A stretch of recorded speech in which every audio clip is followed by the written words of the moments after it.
नमस्कार, मैं संजीव कुमार आज बर्ट्रैंड रसेल के दर्शन का दूसरा भाग संक्षेप में प्रस्तुत करने का प्रयास करूंगा।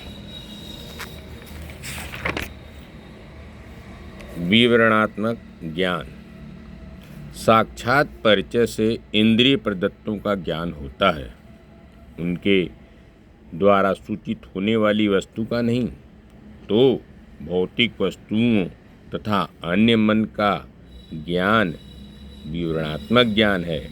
रसेल के अनुसार जब हमें किसी वस्तु का ज्ञान विवरण के द्वारा प्राप्त होता है तो हम जानते हैं कि वह वस्तु इस प्रकार का है, अर्थात हम यह जान जाते हैं कि कोई एक वस्तु है जिसमें कोई गुण अर्थात लक्षण है जो उसी में है, किसी अन्य में नहीं।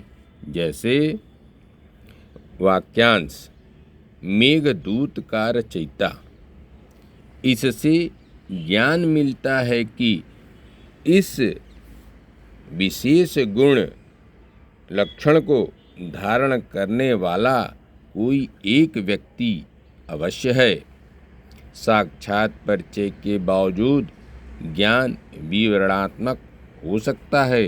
जैसे कहा गया कि सर्वाधिक वोट पाने वाला विजेता होगा। अब जो विजेता हुआ वह हमारा पूर्व परिचित है, परंतु पूर्व का परिचय वर्तमान विजेता का साक्षात परिचय नहीं है। दूसरी बात, मान लें हम ऐसे व्यक्ति के विषय में कुछ सुनते हैं या कहते हैं जिससे हमारा साक्षात परिचय नहीं है। जैसे गांधी जी सत्य अहिंसा को सर्वोपरि मानते थे। यह गांधी के विषय में एक विवरण है। इस विवरण में जो विवरणात्मक ज्ञान प्राप्त होता है वह किसी न किसी बिंदु पर ऐसे तथ्य पर आधारित है जिसका हमें परिचयात्मक ज्ञान है। विवरणात्मक वाक्यों के विश्लेषण पर जो मूल सिद्धांत प्रकट होता है वह यह है कि हर ऐसा विवरणात्मक वाक्य जिसका हमें अवबोध होता है वह ऐसे ही अंशों से संरचित होता है जिनका हमें परिचयात्मक ज्ञान है। जैसे हम जूलियस सीजर के विषय में कुछ कहते हैं तो हमारे मन में जूलियस सीजर के संबंध में कुछ विचार है, कुछ विवरण है।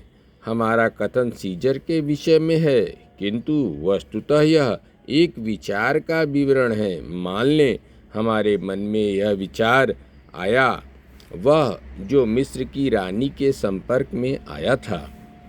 यहाँ मिस्र तथा संपर्क में आना आदि सभी का अवबोध अंततः ऐसे विशेषों की जानकारी पर ही आधारित है जिनका हमें परिचय है।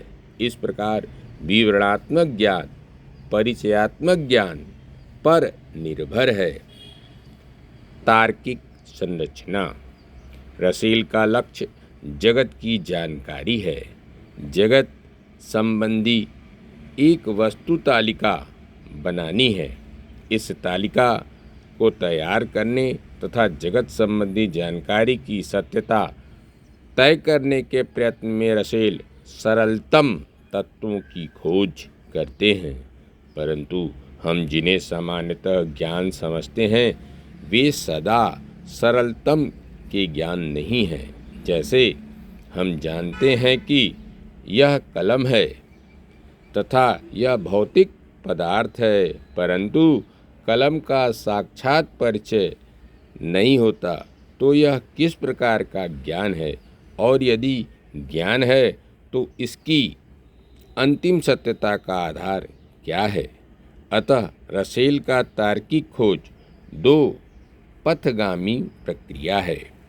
एक ओर तो तार्किक अणु सरलतम की खोज है तथा दूसरी ओर यह दिखाना है कि जगत संबंधी हमारे अन्य ज्ञान अंततः उन सरल स्थापनाओं के आधार पर संरचना है। इन्हीं दो प्रक्रियाओं का सम्मिलित नाम तार्किक संरचना है। धन्यवाद। नमस्कार। शेष अगले अंक में।